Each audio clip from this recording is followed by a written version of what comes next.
Horas e 9 minutos, a gente segue nosso All News. Vamos chamar nosso convidado. A gente trouxe aqui a fala de Miguel Reale Júnior, dizendo que foi um erro a decisão do Tribunal Superior Eleitoral. A gente quer ouvir um outro lado sobre isso também. A gente chamou um deputado federal, Glauber Braga, que está conosco aqui ao vivo no All News. Olá, deputado. Bom dia, seja bem-vindo aqui ao nosso programa. Olá, Fabiola. Bom dia, Fabiola. Bom dia, Josias. Bom dia, Thales, e a todos que estão acompanhando essa transmissão. É isso, deputado. Bom, a gente tem aí a sua experiência também como advogado, né? Sua formação como advogado. Como é que o senhor considera essa decisão do Tribunal Superior Eleitoral? Ouvimos há pouco o professor Miguel Reale dizendo que, apesar das críticas enormes que ele tem a Deltan e reconhecer os erros de Deltan, ele achou um erro a decisão do Tribunal Superior Eleitoral. O senhor também considera um erro ou um acerto? Um acerto. Inclusive, em nome daquilo que o próprio Deltan Dallagnol advogou no passado. Ele responderia a processos administrativos no Conselho Nacional do Ministério Público. Existia uma regra em vigor que diz que aquele que renuncia para não responder a esse tipo de procedimento não pode ter a sua elegibilidade garantida, como aconteceu com o Dallagnol. Se essa é a regra que ele, inclusive, defendeu no passado, como disse que o fez, a condenação fazendo com que ele venha a ter o mandato cassado é uma necessidade que se impõe. Ele não tem nem como reclamar, porque ele foi um dos que, num passado bastante recente, operou como se a lei da ficha limpa fosse a melhor coisa do planeta Terra, quando qualquer decisão de órgão colegiado viria a tornar aquele que venha a concorrer a algum cargo eletivo impossibilitado de fazê-lo. Foi o que aconteceu com o Dallagnol.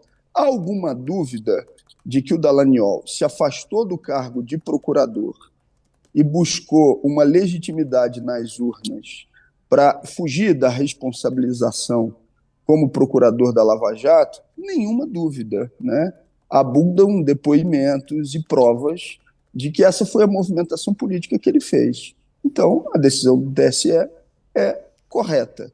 Tentou fugir da responsabilização a partir do momento em que se elegeu deputado federal, mas foi pego por aquilo que ele mesmo defendia num passado recente. Não foi por vingança, como ele mesmo diz, que ele acha que isso é uma vingança pelo ódio que os políticos têm dele, que isso é uma vingança, foi o que ele disse, o Deltan. Mas é engraçado, né? Porque, assim, quando eles conseguem uma decisão num tribunal regional, eles dizem que se trata de justiça. Mas quando se trata de uma decisão num tribunal superior, aí ele diz se tratar de vingança. Ele tem que escolher. Ou é vingança ou é justiça. Evidentemente que eu não imagino que os tribunais no Brasil, sejam eles os regionais ou os tribunais superiores, representam o que é uma instituição de caráter neutro, que não, inclusive, absorve aqueles que são as pressões da sociedade, as pressões dos movimentos organizados, que representam interesses de classe. Eu não tenho essa ilusão de que qualquer instituição de Estado não tenha esse tipo de influência. O problema é que o próprio Deltan Dallagnol foi quem legitimou esse procedimento e defendeu a legitimação durante bastante tempo daquilo que hoje o ataca. Então fica muito difícil para ele dizer que essa decisão vem como uma injustiça ou como uma vingança, porque não eram eles que diziam o tempo inteiro que o que bastava era o rito, e se o rito estava tendo cumprimento, então a decisão seria justa ou legítima. Isso quem disse foi Dallagnol, não fui eu. Eu, pelo contrário, sempre tive uma visão crítica em determinados momentos de decisões que possam vir de instituições que não são neutras como o judiciário. Agora, no caso do Dallagnol, se cumpriu o que determinava a legislação e se cumpriu o rito. Dito isso, tem que ser cassado.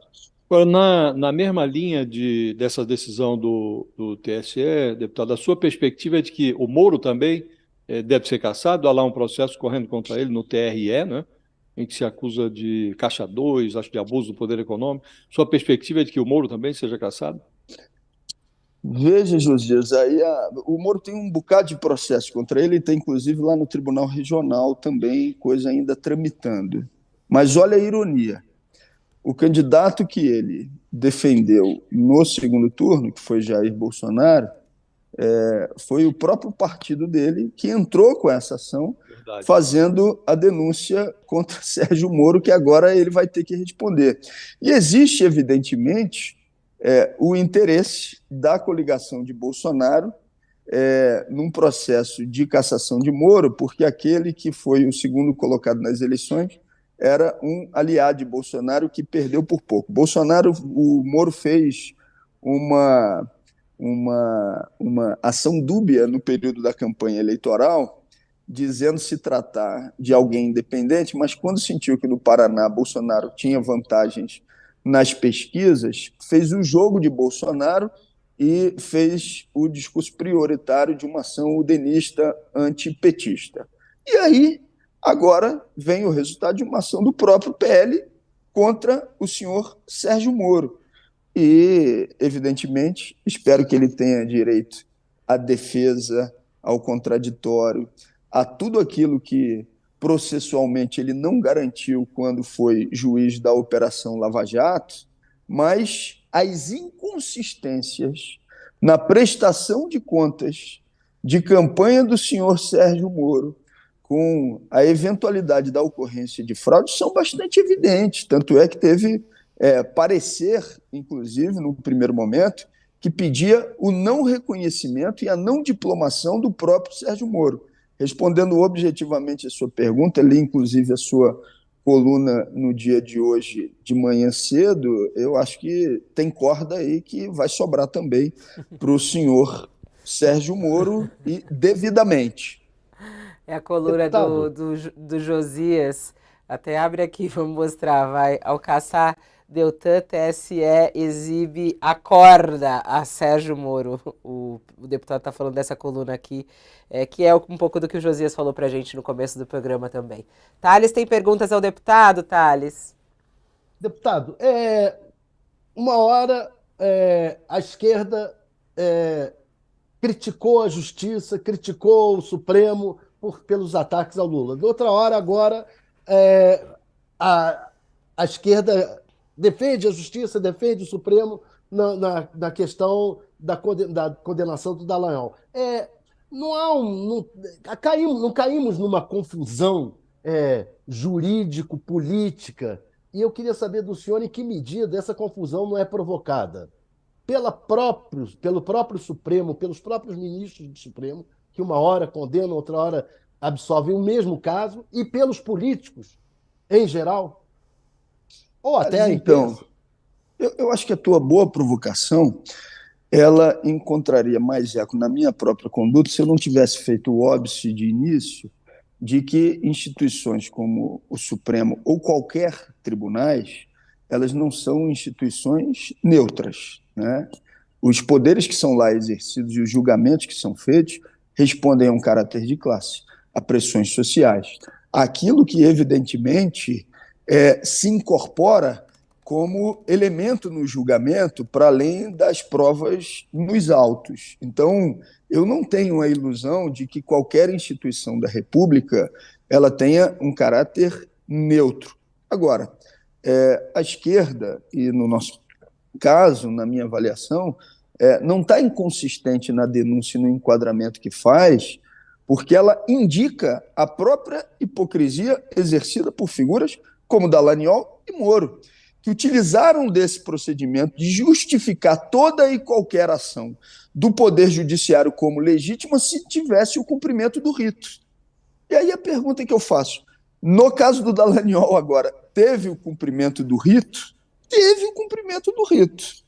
Ou seja, ele pode reclamar de que o Tribunal Superior Eleitoral não era o órgão que tinha o poder de decisão em relação ao julgamento da matéria que a ele dizia respeito? Não, era o Tribunal Superior Eleitoral que tinha que fazer esse julgamento a partir de um recurso depois da matéria ter passado pelo Tribunal Regional. Então, a incompreensão e, na minha avaliação, a incoerência está em quem defendeu esse rito com unhas e dentes, como se ele fosse suficiente para determinar uma ação como se justa fosse. No caso do Dallagnol, além do rito cumprido, tem os elementos de prova e toda a demonstração que ele estava, sim, fugindo de um processo de responsabilização no órgão colegiado do Ministério Público e fez isso através da candidatura de deputado federal. Então, junta ali mérito, conteúdo com rito, e por isso é justa a sua cassação. Deputado, para falar de rito, eu queria, nem sei se o senhor está acompanhando esse assunto, mas queria ouvir a sua opinião. Nas pegadas da Operação Lava Jato, e aí não só em relação à Força-Tarefa de Curitiba, há empresas que foram encrencadas em outras praças, JBS, por exemplo, que eu acho que foi Brasília que investigou. Essas empresas firmaram acordos de leniência com o Estado, devolveram dinheiro, concordaram em pagar multas para se reabilitar e voltar a fazer negócio. O PSOL, o PCdoB se juntaram com Solidariedade, estão questionando, estão pedindo a revogação desses acordos de leniência. Eu não consegui entender por que a esquerda se meteu nisso. Qual é a lógica disso? Por que é que, nem sei se, embora o senhor esteja afiliado ao PSOL, não sei se está acompanhando isso de perto, né? Mas qual é a lógica disso? Por que questionar acordos de leniência que as próprias empresas confessaram as suas culpas e estão devolvendo dinheiro ao Estado? Então, eu acompanhei, sim, esse processo, porque isso gerou uma discussão interna no próprio partido, porque o presidente nacional do partido foi quem fez a assinatura da ação. Isso acabou não sendo um objeto anterior de discussão antes da assinatura da ação nas respectivas instâncias, seja na bancada ou seja na própria direção partidária. E isso, como método, foi objeto de uma discussão interna, né, que fez uma avaliação crítica a essa movimentação. No conteúdo, e aí eu me posiciono sobre ele, eu considero que a ação é correta. E eu explico por quê. Empresas têm que ser responsabilizadas e quebrarem, ou os agentes que representam essas empresas é que têm que passar por um processo de responsabilização.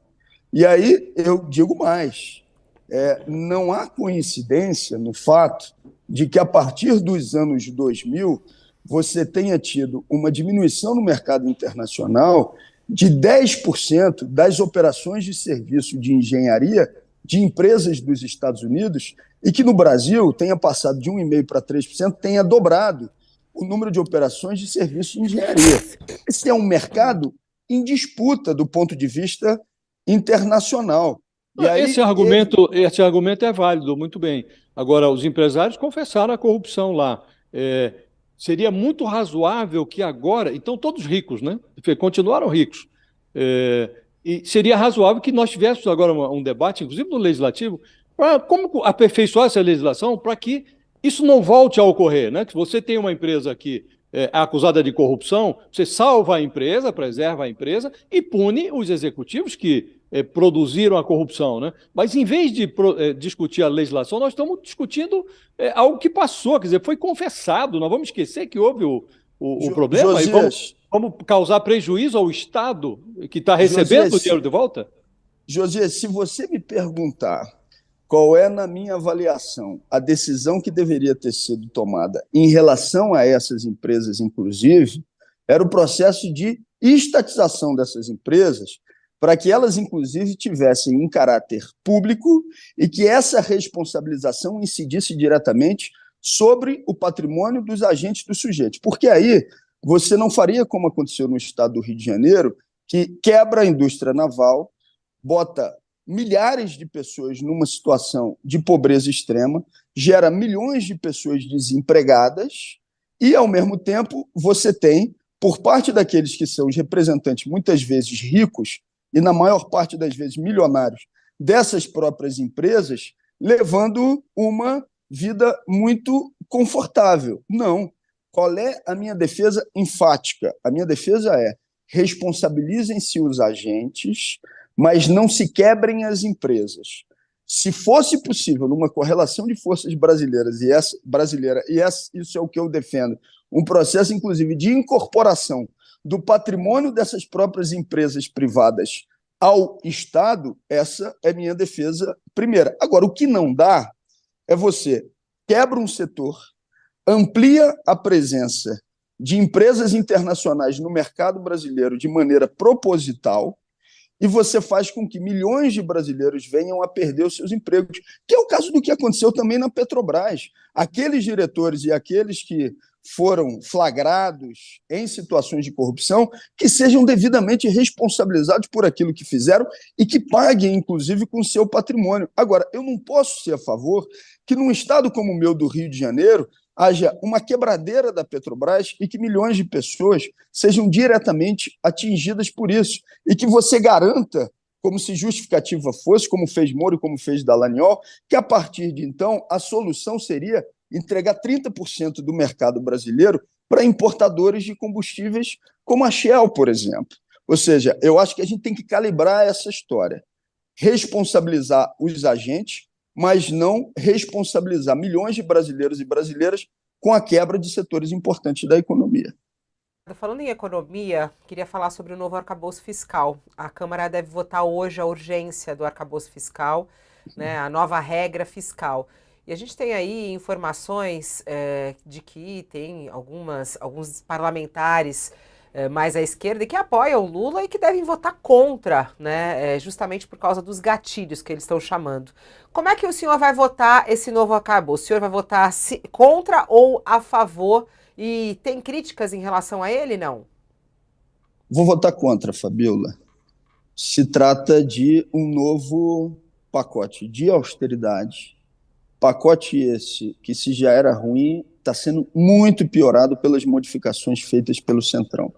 Entre outras coisas, essa determinação de que, num período de 2 anos, se não atingido o superávit primário, você vai ter congelamento de concurso público e congelamento de ampliação de rendimento de funcionários públicos, é uma tentativa patrocinada por esse agente do Centrão que está como relator de 2 coisas. Em primeiro lugar, de manter o governo refém através de uma chantagem, para que qualquer alteração posterior no texto tenha que, mais uma vez, pedir a benção a Arthur Lira e ao Centrão. E, em segundo lugar, desmontar o Estado brasileiro nas suas garantias sociais para facilitar a existência de acordos privatizantes. Então, eu tenho uma posição extremamente crítica ao que é a representação desse alto teto que está sendo imposto por parte do próprio governo e mantendo a coerência, porque o governo tem que, inclusive, garantir aquilo que são direitos de milhões de brasileiros e brasileiras. Alguém tem que dizer, e o pessoal vai dar cumprimento a esse papel, de que esse não é o rumo. A gente saiu do governo de Jair Bolsonaro com mais de 100 milhões de pessoas passando por algum tipo de insegurança alimentar. Não é limitando os investimentos públicos que a gente consegue sair dessa situação. Durante os governos Lula e Dilma 1 e 2, o que se investiu, se você faz uma avaliação dos percentuais, foi de 5, 8, 5, 4. Agora, no melhor cenário, você fala de um investimento que seja de 2,5%, imaginando que a fada da confiança, de maneira automática, faz com que investimentos privados irão acontecer para garantir os direitos de milhões de brasileiros e brasileiras. Não é a nossa linha política. Na nossa avaliação, o que é necessário é que tenha uma forte indução com investimento público para garantir comida na mesa das pessoas. E o que o Centrão está fazendo é o absurdo do absurdo, tornando o que já era ruim ainda muito pior. Havia um entendimento prévio, deputado, se não me engano, entre o PT e os partidos que operam junto ali, o PSOL inclusive. Acho que havia 6 partidos, fizeram uma nota oficial dizendo que iam apresentar emendas a essa proposta de nova meta fiscal, e a ideia era essa, expandir a possibilidade e a perspectiva de investimentos, né? O que achou da decisão do Lula, que interveio praticamente no PT, pediu ali para não apresentarem emendas, aparentemente foi atendido, porque o Zeca Disseu está dizendo que o partido não vai apresentar emendas. O que achou desta intervenção do Lula no seu próprio partido? Acha que interpreta isso como uma espécie de rendição, não? Então, cada partido tem a sua liberdade de organização e de definição nos seus marcos e naqueles que são os seus órgãos colegiados da sua tomada de decisão. Eu posso falar sobre Mas aquilo havia que esse ficou entendimento entre os partidos, entre as legendas? Eu me entre lembro de ter nós, lido entre, até eu me lembro de ter lido até uma nota dos partidos, uma nota conjunta, dizendo que iam emendar nesta linha de tornar mais permeável a investimentos a proposta. das conversas que eu participei, Josias, o que eu posso te dizer é que, da parte do PSOL, o entendimento que teve desde o início, depois de um amplo debate realizado na bancada, divergência apresentada, geração de consenso, hoje há uma posição consensual o voto contra a urgência naquilo que vai ser deliberado no plenário da Câmara.